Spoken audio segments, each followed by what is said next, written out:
Alright guys, how's it going? My name is Ty, or PVT Shizen as the channel says, and today we're going to be discussing the Boruto The Next Generations Episode 2.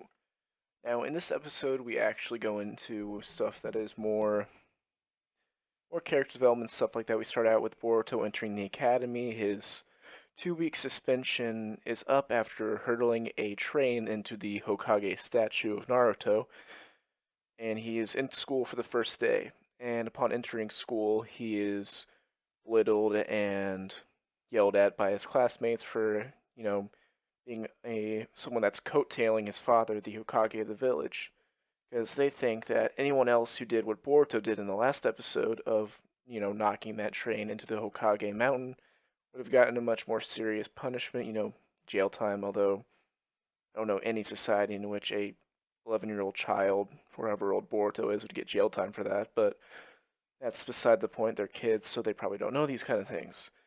But we get introduced to a couple characters. We see Sarada for the first time, really, in the series. We see Choji's daughter and a purple-haired girl whose name wasn't really mentioned. And I can't really think at the moment whose daughter that would be. Maybe Anko's daughter?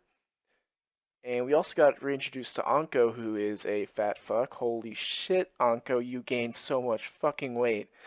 At least I assume that's Anko, because I don't know any other purple-haired chick who wears those fishnets. And, yeah, so as they are sitting there in the classroom, Boruto, he can hear people talking about how he's coattailing his father, and Inojin, the son of Ino and Sai, comes up and basically tells Boruto to, fuck off. I don't want to be friends with you after Boruto says, screw everything that's happened in the past, let's be friends, Inojin kind of like slaps his hand and says, I don't trust you, and I probably will never trust you. And continuing on with the episode, they do their baseline training things. They run obstacle courses, and Boruto finishes second in his class behind another kid named Owabi. And Owabi is his senior. He's, I believe, 3 years older than Boruto and his classmates. He's failed the graduation exam 3 times, 2 or 3 times. I don't remember exactly which one they said. I watched this episode a couple hours ago, so it's not super fresh in my mind right now. But anyway, he failed the entrance exam multiple times, but not because of his ninja ability, but rather because of his intellectual ability. Because you see, nowadays in the ninja world, the Ninja Academy isn't primarily based around ninjutsu, taijutsu, genjutsu, those sorts of things. It's more a well-rounded education. You need to be good at math, you need to be good at all these things to graduate the academy exam, to graduate to a genin.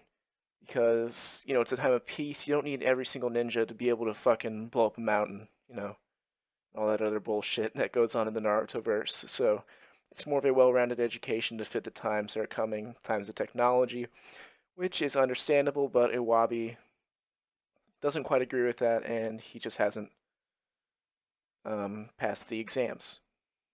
Whether it's a lack of motivation or simply a lack of skill, it seems more like a lack of motivation because he doesn't go to class. But we'll find out more about that later on as the series continues. Anyway, fast forward, Boruto goes to eat lunch and he encounters this Iwabi character. He kind of beats up, bullies Dinkai a little bit. Boruto challenges him, and they go to an arena within the school to fight. And the fight continues, and after some typical shonen shit goes on, they have monologues. Boruto ends up defeating Wabi in a well, defeating him in a weird sense. Wabi has this sword-like hammer weapon which he can use.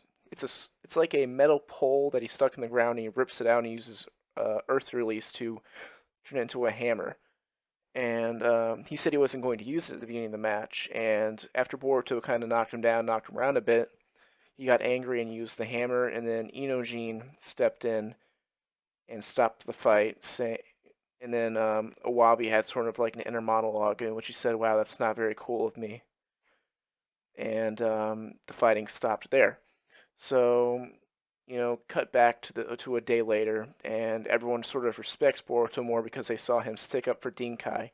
And Inojin in particular respected him more because as you walked by some classmates still saying, "Oh, Boruto's coattailing Naruto," Inojin stopped and said, "He's not coattailing Naruto. He's his own person." Because the other day when Dinkai was getting bullied, because he didn't fight Awabi for himself, he fought Awabi for Dinkai because Awabi was beating up on Dinkai and bullying him and stuff like that.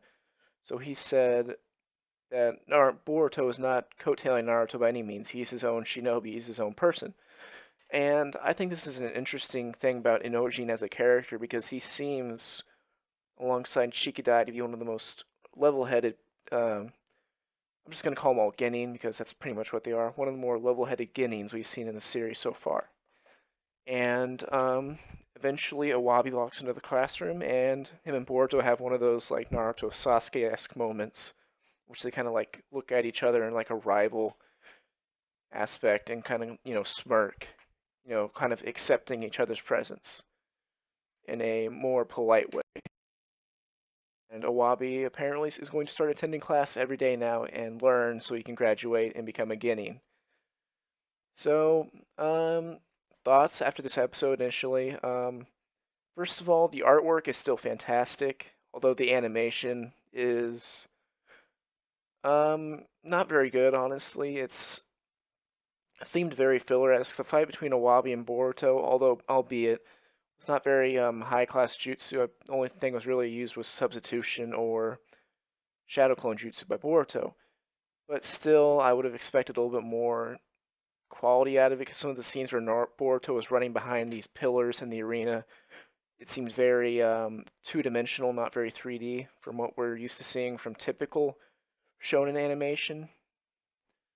I'm not expecting high-quality stuff as this is still just basic Genin fight, so we're not going to see the animation we saw in the fight between Naruto and Sasuke towards the end of the Naruto anime, but it still had room to improve. And thoughts about the character development, I thought that we saw some interesting things out of the purple-haired girl whose name hasn't been mentioned yet.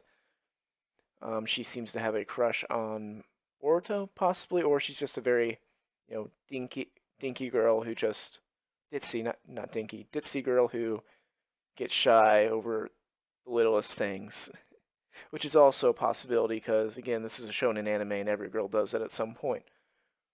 So, and also, Iwabi and Boruto appear to be rivals. I hope it doesn't become something like Naruto and Sasuke. This dude looks a lot like Kawaki. Like he looks exactly like Kawaki does. So I'm not sure if Iwabi is Kawaki. Their names do sound similar, but you know, I I'm not gonna say anything too soon about it because this is the second episode of the anime and we don't know anything about Kawaki at all.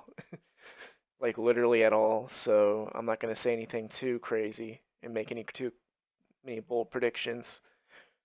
Um, Still was a good episode. It was entertaining at the very least. I like where the story's going. I like how we're seeing parts of Boruto's life that we didn't see in the movie. Although, you know what, I'm not going to complain about the fact that a lot of these characters weren't in the movie because I still like where the series is going as a whole. And if they don't want to if they don't want to exactly follow the same storyline that the movie took, I'm fine with that as long as the whole baseline of the movie still stays in place because that is supposed to be canon. So if they can just try to keep, some of the main plot of that movie intact, Momoshiki should still be a character in the anime. That should still be referenced something that happened. But if they're gonna add these characters that weren't in the movie, I'm fine with that as long as the plot, is good and stays, logical, that it makes sense. So anyway, there's not really that much to talk about. This episode didn't really introduce a ton of characters. It's pretty much just an episode that allowed Boruto's classmates to trust him and see him as a person that wasn't just being dragged along and put up on a pedestal by his father in the community. So I'm going to end this here. If you liked the video, please leave a like. If you want to discuss something, leave a comment and I will talk to you about it. And without further ado, have a great day.